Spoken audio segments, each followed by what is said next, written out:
اپنے دوستان ایک اور بھی بات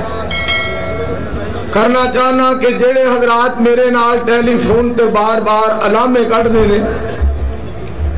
جی آفت ابتسام ظہیر صاحب سانو ٹائم نہیں دے رہے، جی آفت صاحب سانو 9 بجے کا ٹائم دے کے 11 بجے آئے،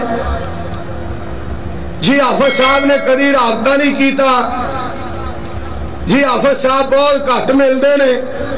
میں انہیں سارے کہاں گا غصہ نہ کریا کرو،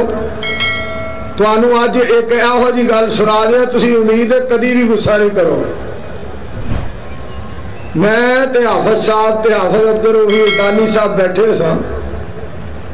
ایک منڈے نو بلا کے کہندے نے یار اتھوں دال سیویاں لیا، میں آکھیا یار ناظم اعلیٰ جمعیت اہل حدیث پاکستان اور دال سیویاں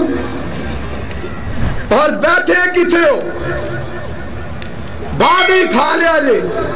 کہنے لگے مولانا کوئی بات نہیں مینوں بھوک لگی ہے تسی ایویں کہن دے ہو، اسی کھاندے پے جی، تو میں تانوں ایک گل دسن لگا یار کیڈا بوڑا بھاڑا رب نے سانو ناظم اعلیٰ دیتا ہے۔ آج جڑے میرے یار کہندے نے نا کہ تسی جناب انہاں نوں سمجھاؤ، انہاں نوں کہو، اللہ دے فضل و کرم دے نال انہاں نوں رب نے بڑی سوچ اور بڑی سمجھ اور بڑا شعور عطا کیتا ہے، انشاءاللہ اللہ حافظ ابتسام علیہ ظہیر صاحب دے کولوں بڑا دین دا کام لے گا، کہو انشاءاللہ۔